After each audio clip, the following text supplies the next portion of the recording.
Serial Kitab Tauhid bagian 49. Kisah para pencuri berita di langit. Al-Imam Al-Bukhari meriwayatkan dalam sahihnya dari sahabat yang mulia Abu Hurairah radhiyallahu ta'ala anhu bahwasanya Nabi sallallahu alaihi wasallam pernah mengabarkan, manakala Allah Subhanahu wa ta'ala menetapkan suatu perkara di langit, para malaikat menundukkan sayap-sayap mereka penuh ketundukan dan rasa takut di hadapan Allah Subhanahu wa ta'ala, karena mereka mendengarkan firman Allah yang maha agung lagi maha sempurna. Firman Allah Subhanahu wa ta'ala tersebut bagi para malaikat terdengar seperti suara rantai di atas batu yang halus.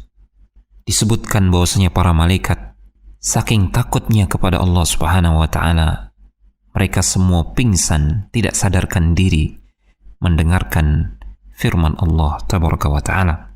Dan manakala rasa takut itu dihilangkan dari hati-hati mereka, mereka terbangun dari ketidaksadaran mereka. Lantas para malaikat bertanya satu sama lain kepada malaikat yang derajatnya lebih tinggi dari mereka, apakah yang telah difirmankan oleh Rabb kalian? Pertanyaan itu kemudian dijawab oleh malaikat yang terdekat, yaitu Jibril alaihi salam. Allah Subhanahu wa ta'ala telah berfirman atau telah menetapkan perkara yang hak, dan dialah al-haq yang maha tinggi dan maha besar.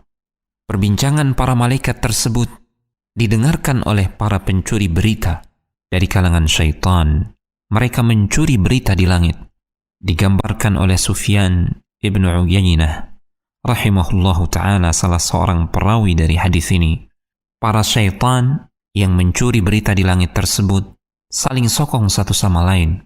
Syaitan yang satu berada di atas pundak syaitan yang lain, demikian seterusnya sampai mereka berada di langit dan mencuri berita dari langit. Ketika syaitan berhasil mencuri berita dari langit, maka dia menyampaikan kepada syaitan yang berada di bawahnya. Demikian seterusnya sampai syaitan tersebut menyampaikan kepada para dukun dan tukang sihir. Terkadang syaitan-syaitan tersebut terkena oleh lemparan meteor sebelum mereka berhasil menyampaikan berita yang mereka curi. Terkadang mereka berhasil, namun ketika mereka menyampaikan kabar dari langit tersebut, mereka tambahkan 100 kebohongan bersamanya. Lantas para tukang sihir dan dukun membuat ramalan-ramalan berdasarkan informasi yang mereka dapatkan dari teman mereka, para syaitan yang telah mencuri berita di langit. Kemudian dikatakan, bukankah para dukun dan tukang sihir itu pernah mengatakan kepada kita, pada hari ini akan terjadi ini, pada hari itu akan terjadi itu. Dan memang benar terjadi. Namun satu kebenaran tersebut dibungkus dengan ratusan kebohongan. Satu kebenaran terkait kejadian masa depan yang mereka curi dari berita di langit. Beberapa pelajaran berharga yang bisa dipetik dari kisah ini. Pertama, dalam kisah ini terdapat bantahan terhadap orang-orang musyrikin yang menyembah para malaikat, para nabi dan orang-orang saleh. Karena para malaikat, demikian juga para nabi dan orang-orang saleh, mereka semua adalah makhluk Allah Subhanahu wa ta'ala. Lihatlah para malaikat yang agung yang memiliki kekuatan dan memiliki ketinggian di sisi Allah Subhanahu wa ta'ala. Mereka semua pingsan manakala mendengarkan firman Allah Subhanahu wa ta'ala. Maka orang-orang yang derajatnya jauh di bawah para malaikat tentu lebih tidak berhak lagi untuk diseru dalam doa dan ibadah, untuk disembah dan diibadahi. Kedua, di sini terdapat dalil bahwasanya hanya Allah semata yang berhak untuk diagungkan dan diibadahi.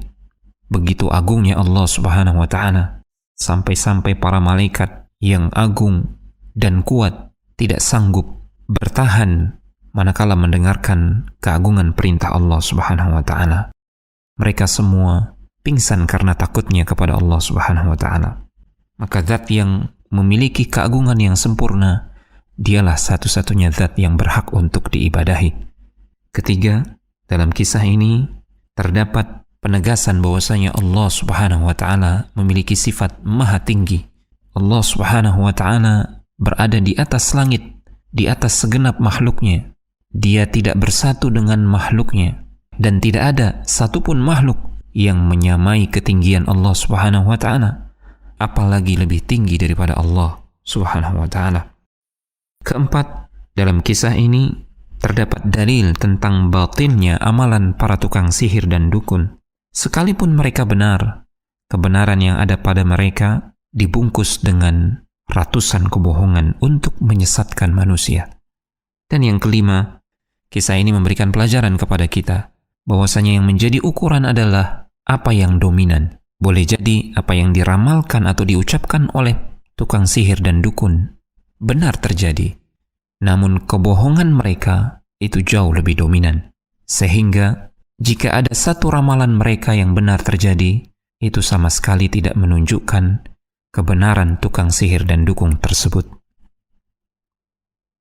Telegram channel Kristal Iman.